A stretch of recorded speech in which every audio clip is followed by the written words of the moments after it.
अस्सलामु अलैकुम वरहमतुल्लाहि वबरकातुहू। मुझे उम्मीद है कि आप लोग खैरियत से होंगे। आज हम लोग जानेंगे एक बहुत ज़रूरी मसला, कुरान मजीद की कौन सी सूरतें पढ़ने से नुकसान होता है।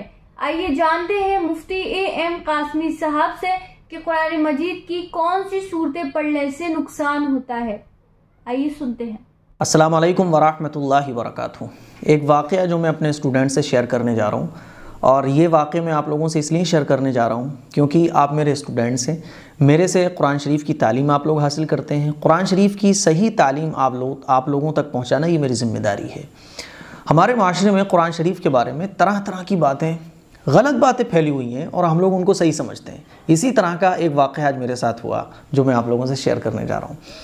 मेरे एक स्टूडेंट हैं, तो उनकी वाइफ की तबीयत थोड़ी ख़राब रहती है और दवा कराने के बाद भी तबीयत ठीक नहीं हो पाती। तो मुझसे कहने लगे कि मैं उनके घर ही बैठा हुआ था, तो मुझसे कहने लगे कि मुफ्ती साहब वो हमारी वाइफ की तबीयत बहुत ख़राब रहती है, तो कुछ बता दें। तो मैंने उनसे कहा कि अपनी वाइफ को आप कहें कि वो सूरह बकरा की रोज़ाना तिलावत किया करें।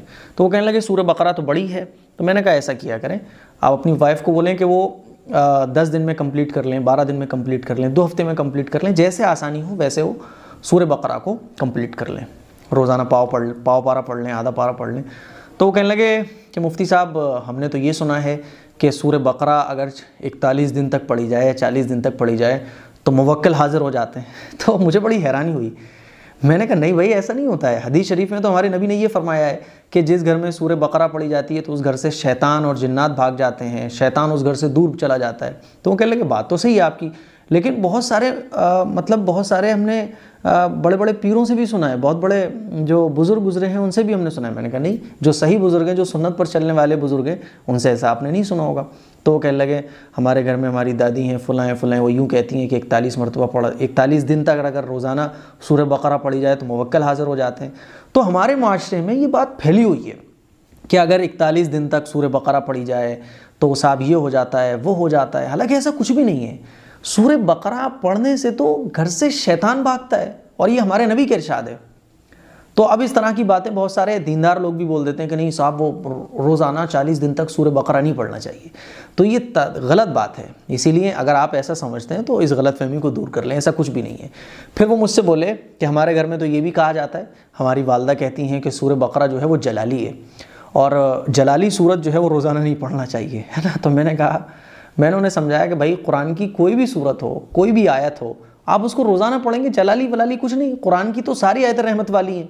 जब आप कुरान पढ़ते हैं तो अल्लाह की रहमतें नाजिल होती हैं। जिस घर में कुरान शरीफ पढ़ा जाता है तो अल्लाह की रहमतें नाजिल होती हैं। तो ये जलाली किसने बता दिया? आपने भी सुना होगा, मुझे कमेंट करके ज़रूर बताइएगा कि इस टाइप से बहुत सारी बातें कही जाती हैं, बहुत सारे लोग कहते हैं, और जो तावीज़ वगैरह करने वाले होते हैं वो बहुत डराते हैं। मतलब हमारे मुसलमानों को इतना डरा दिया जाता है कि सूरह जिन मत पढ़ना रोज़ाना, सूरह नास मत पढ़ना रोज़ाना वरना नास हो जाएगा, सूरह बकरा मत पढ़ना वरना ये हो जाएगा, वो हो जाएगा, कुरान की ये सूरत जलाली है इसीलिए इसको रोज़ नहीं पढ़ना चाहिए। पूरा का पूरा कुरान रहमत है, पूरा का पूरा कुरान हिदायत है। और हदीस शरीफ में आता है कि जो चाहे कि अल्लाह से बात करना तो वो कुरान शरीफ की तिलावत करे। अब आप मुझे बताइए कि कुरान शरीफ से जब अल्लाह से बात होती है तो हम जब अल्लाह से बात करेंगे तो अल्लाह खुश होगा, नाराज़ होगा? जिस घर में कुरान शरीफ रोज़ पढ़ा जाए रहमतें नाजिल होती हैं। सूरह बकरा रोज़ाना पढ़ें, सूरह जिन रोज़ाना पढ़ें, जो सूरत आपका दिल करे रोज़ाना पढ़ें। ये जलाली बताने वाले वही लोग हैं जो तावीज़ गंडे करते हैं, वो लोग हैं जो उम्मत को गुमराह करते हैं।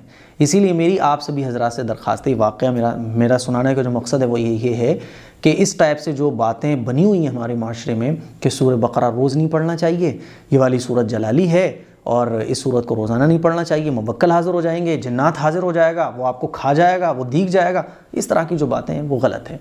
कुरान शरीफ पढ़ने से फ़रिश्ते करीब आते हैं, जिन्नात दूर भागते हैं। कुरान शरीफ पढ़ने से अल्लाह का क़ुर्ब हासिल होता है। कुरान शरीफ पढ़ने से अल्लाह की रहमतें नाजिल होती हैं, बरकतें नाजिल होती हैं। कुरान शरीफ पढ़ने से हिदायत मिलती है, कुरान शरीफ मिलने से तौफ़ीक़ मिलती है।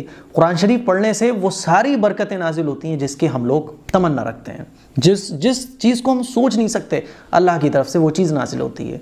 इसीलिए ये जो बातें फैली हुई हैं, और क्या क्या बातें फैली हुई हैं आप मुझे कमेंट करके बताइए। बहरहाल मैंने उन्हें समझाया कि ऐसा नहीं है। मैंने कहा आप अपनी अहलिया को भी समझाएं, अपने घर पे भी समझाएं। कोई कुरान की सूरत जलाली नहीं होती, और अगर जलाली भी होती है ना कुरान की सूरत तो कुरान शरीफ की सूरत ऐसी जलाली होती है जिससे आपको नुकसान नहीं पहुँचेगा। कुरान शरीफ की हम जो भी आयत पढ़ेंगे, कुरान शरीफ की कोई आयत से किसी इंसान को नुकसान नहीं पहुँचता। कुरान शरीफ तो रहमत है, कुरान शरीफ में तो अल्लाह का प्यार है, कुरान शरीफ में तो हिदायत है, कैसे किसी को नुकसान पहुँच सकता है।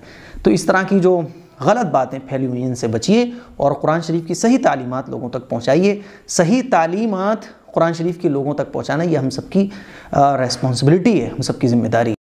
माशाअल्लाह मुफ्ती साहब ने बहुत अच्छे से ये बात क्लियर कर दी कि कुरान मजीद की कोई सी भी सूरत पढ़ने से कुछ भी नुकसान नहीं होता है। उम्मीद है कि आपको ये क्लिप पसंद आई होगी। आप इस क्लिप को शेयर करिएगा। अस्सलामु अलैकुम व रहमतुल्लाहि।